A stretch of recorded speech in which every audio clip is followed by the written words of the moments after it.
नमस्कार मैत्रिणींनो, कशा आहात? बरे आहात ना? आशा करते सर्व बरे असतात आणि मजेत असतात. तर आजच्या एक आणखी व्हिडिओमध्ये तुमचं मी मनापासून स्वागत करते. तर माझं नाव आहे राणी आणि राणी क्रिएटिव्ह कॉर्नर असं माझ्या चॅनलचं नाव आहे. तर मी माहेरी आलेली आहे. माहेरचा मी अगोदर पण एक व्हिडिओ टाकलेला आहे माझ्या माहेरचा. तर आणि हा दुसरा व्हिडिओ आहे जो लॉंग आहे. काही शॉर्टमध्ये मी टाकलेले आहेत व्हिडिओ आणि हा लॉंग व्हिडिओ आहे, तर पूर्ण नक्की पहा. तर पहा, आम्ही सकाळ सकाळीने नैवेद्य घेऊन आलोय आणि हे जे लिंबाचं झाड आहे ना, मोठंच्या मोठं असं हे लिंबाचं झाड आहे आणि यांची जुनी परंपरा आहे. म्हणजे माझ्या पप्पांच्या घरचं आडनाव आहे कदम. तर हे सर्व कदम घराण्यामधले म्हणजे सर्व जेंट्स आहेत कदम, जे माझे चुलत चुलते, माझे सक्के चुलते, हे सर्व ना इथे तिसऱ्या दिवशी म्हणजे यात्रा झाली ना त्याच्या तिसऱ्या दिवशी इथे ना नैवेद्य घेऊन येतात आणि सगळे आपल्या आपल्या घरातले देव घेऊन येतात. इथे पूजा करतात, भंडारा लावतात. तर पहा, इथे चाललं आहे आता सध्या पहिली पूजा. सगळे आपले आपले देव ठेवत आहे, नंतर त्याच्या पुढे नैवेद्य ठेवत आहे आणि पालीचा खंडोबा आहे. इथे पालीचा खंडोबा असं म्हटले जातात.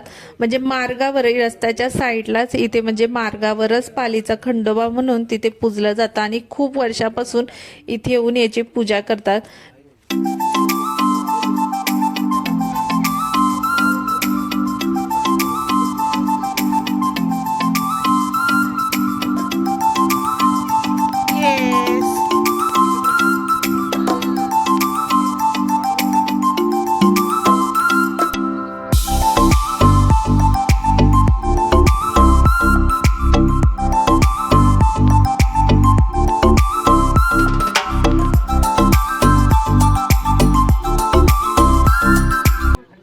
तर पहा, सगळ्यांनी आपल्या घरून आणलेल्या देवांसमोर नैवेद्य ठेवून घेतलाय. आपल्या खंडोबाला त्यांनी नैवेद्य ठेवून घेतलाय आणि जेव्हा आपदुपची यात्रा असते ना, त्या दिवशी खंडोबाला इथे येऊन, त्या दिवशी ज्या दिवशी आपदुपची यात्रा असते त्याच दिवशी इथे येऊन ही पूजा केली जाते, भंडारा उधळला जातो. तर पहा, माझ्या मोठ्या चुलत्याच्या मुली आहेत ना, त्यांनी बेडशीट आणली होती आणि ते मलाही नाही माहीत की बेडशीट का आणली होती. ती बेडशीट आथरून ना त्याच्यावरती तळी भरली जाते. सगळे जेंट्स आहेत ना, सगळे माझे चुलत चुलते, सक्के चुलते, हे सगळे मिळून इथे येऊन ना पूजा करतात, नंतर तळी भरतात. तर पहा, सगळ्यांनी पूजा करून घेतली, नंतर एकमेकांना भंडारा लावून घेतलाय आणि ह्या बेडशीटवर आता येऊन ना ते तळी भरते.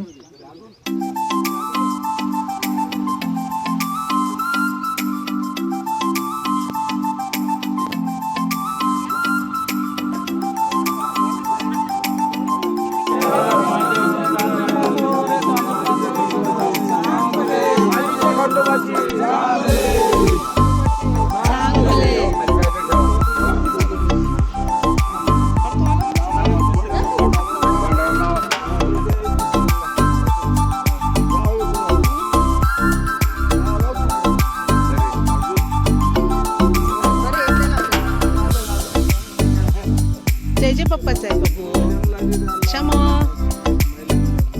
हाच तरी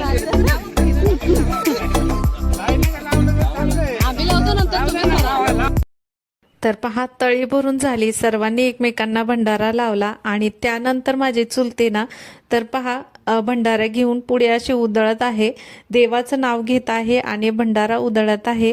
तर अशा प्रकारे इथे तळी भरून झाली आणि अशा प्रकारे पूजा करून घेतली आणि आता सगळे आपले आपले जे देव आहेत ते घेत आहे आपल्या ताटामध्ये आणि जे काही नैवेद्य आणले होते ते आपल्या लिंबाच्या झाडासमोर ठेवत आहे. आपल्या देवांना ते ठेवत आहे, म्हणजे खंडोबाला ते नैवेद्य म्हणून ठेवत आहे.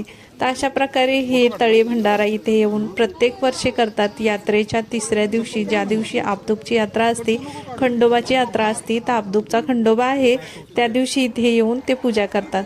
तर मी लहान होते ना, त्यावेळेस आम्ही यायचो. तर माझ्या लग्नाला आता 15 वर्ष झाले असेल.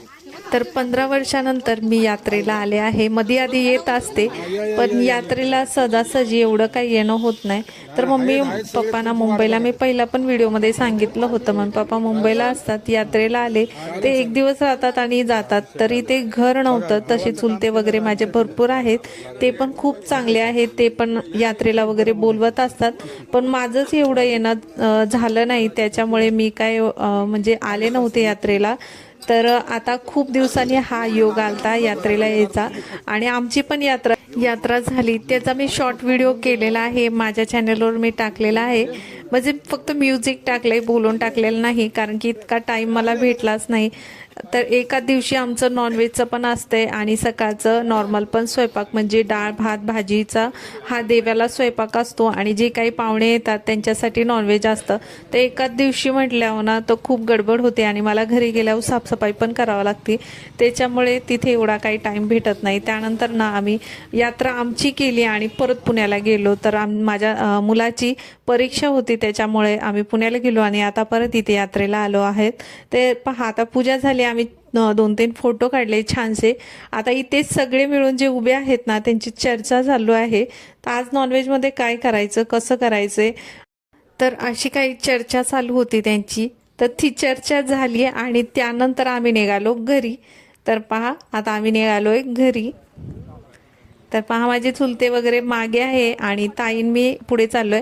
तर आम्ही दोघी तिघीच आलो होतो, अजून भरपूर चुलत बहिणी आहे माझ्या ज्या घरी आहेत, तर त्या काय आल्या नव्हत्या. आम्ही दोघी तिघी चालतो, कारण की खूप दिवसांनी आता मी यात्रेला आले आहे. माझी बहीण पण 2 नंबरची, ती पण आली आहे. तर म्हटली ताई आपण जाऊ, एक पण गोष्ट सोडायची नाही, जिथे पूजा चालू आहे तिथे एक पण गोष्ट सोडायची नाही, आपण सगळीकडे जायचं. तर म्हटलं ठीक आहे. तर मग आम्ही गेलतो, तिथे पूजा वगैरे केली. त्यानंतर इथे आलो रोकडोबाच्या मंदिरामध्ये. तर ताई म्हटली, माझी मोठी चुलत बहीण, ती म्हटली तर आणि आपण तिथे पूजा झाली ना तर आपण मंदिरात पण जाऊ. तर आदल्या दिवशी ज्या दिवशी यात्रा होती ना त्या दिवशी तर इतकी गर्दी होती ना, म्हणजे लांबूनच दर्शन झालं, पण झालं छान झालं दर्शन. आणि आज पण आता आम्ही 2-3 दिवस इथंच आहे म्हटल्यावर, तर मंदिर पण आमच्या घरापासून म्हणजे जे काही म्हणजे माझे चुलते वगैरे आहे ना जवळजवळच आहे, आणि त्याच्यात जवळच म्हणजे मंदिर पण आहे. म्हणजे चुलत्यांच्या घराच्या समोरच मंदिर आहे, समोरच दिसतं. आणि तिथेच मम्मी पप्पांचं पण घराचं बांधकाम चालू आहे जवळच. म्हणजे मंदिरचं आणि घराचं अंतर अगदी थोडंसं आहे, समोरूनच मंदिर आहे. छान वाटतं मंदिर पण पाहिल्यावर, खूप सुंदर आहे रोकडोबाचं हे मंदिर. आणि पहा, आम्ही आलो म्हणजे रोकडोबाचं मंदिर आहे ना, तिथे आतमध्ये जात नाही, म्हणजे गेट केलेला आहे, त्याच्या आतमध्ये जेंट्सच जातात, लेडीज जात नाही. आणि त्यानंतर मी थोडा व्हिडिओ केला, नंतर माझ्या बहिणीने थोडा व्हिडिओ केला. आणि पहा, आता आम्ही गोल राऊंड मारून घेतला आणि परत समोरून आल्यानंतर छानसे असे भरपूर असे फोटो काढलेत. तर मी भरपूर असे फोटो काढले तिथे. आम्ही माझ्या चुलत बहिणींचे पाहुण्यांचे भरपूर दिवसांनी भेट झाली ना, तर भरपूर असे फोटो पण काढले आणि व्हिडिओ पण काढलेत. तर खूप सारी मज्जा केली यात्रेला. आणि घरी आल्यानंतर ना तर माझ्या भावाला ना मासवड्या खूप आवडतात, तर मी तेच बनवत होते. तर मग आल्यानंतर ना मी पीठ हाटून घेतलं मासवड्यासाठी. तर मी हाटलेलं इथे पीठ घेतलंय, त्याचा गोळा घेतलाय आणि कपड्यावर टाकलाय, खाली कोथिंबीर टाकली थोडीशी आणि वरती पीठ टाकलंय. आणि आता एक छानशी अशी त्याला ना थापून एक गोल आकार देऊन घेते, त्याला थापून त्याला गोल आकार देऊन घेते. तर गरम गरम पीठ होता, हात पण भाजत होता, म्हणून पाण्याचा हात लावून ना मी त्याला गोल आकार देत होते. तर मला पण इतके मासवड्या वगैरे जमत नाही, कारण की घरी नाही ते कुणी खात नाही एवढं. माझ्या घरी माझ्या मुलांना म्हणजे एवढं जास्त करून आमचे ना नॉनव्हेजच खाणारे आहे. असं नॉर्मल काही करायला गेलं ना तर एवढं खात नाही, त्याच्यामुळे मी काय बनवत नाही.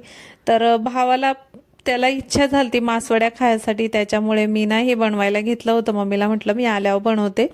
तर पहा, आता आकार दिलेला तुम्हाला कसा वाटतोय ते मला तो नक्की सांगा, कशी मासवडी बनते. तर मला पण इतकी येत नाही बरं का, पण मी बनवते आता जशी येईन तशी.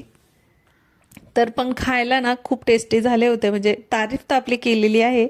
म्हणजे माझ्या भावाने छान झाले, म्हटले ताई मासवड्या मस्त झाल्या होत्या. आणि आकार पण एवढा व्यवस्थित जमला नव्हता, पण बऱ्यापैकी बरा आहे, ठीक आहे. तर माझा हा दुसरा ब्लॉग आहे. याच्या अगोदर मी काही स्टिचिंगचे व्हिडिओ टाकलेले आहेत आणि छोटे छोटे असे मी शॉर्ट व्हिडिओ पण टाकलेले आहेत. माझे म्हणजे स्टिचिंगचे टाकते तर ब्लॉगचे पण शॉर्ट व्हिडिओ टाकलेले आहेत, ते पण नक्की पहा. आणि आजचा व्हिडिओ माझा हा ब्लॉगचा कसा झालेला आहे, काही चुकला असेल ते पण सांगा आणि आवडला असेल ते पण सांगा. आणि व्हिडिओला लाईक शेअर सबस्क्राईब नक्की करा आणि पूर्ण व्हिडिओ पाहिल्याबद्दल धन्यवाद.